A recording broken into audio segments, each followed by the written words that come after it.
মা, এই শীতে আমরাও নানু বাড়ি যাই। না ইয়ামিন, তোমার নানুর বাড়ি বেড়াতে গেলে তোমার স্কুলে কে পড়বে? হ্যাঁ, খালি পড়াচোরামি করার বাহানা। কিছুদিন না পড়লে কি হয়? আমি আর কোনো কথা শুনতে চাই না, চুপ করে ঘুমাও। আর কিছুদিন পরই তো শীতের ছুটি দিবে আম্মু। আমরা তখন যাব নানু বাড়ি। আচ্ছা, সে দেখা যাবে, এখন তুমি ঘুমাও।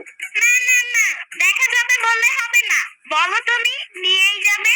ও ইয়ামিন, তুমি যে এত বিরক্ত করো। আচ্ছা যাও, নিয়ে যাবো, এবার তো ঘুমাও। হুররে, কি মজা!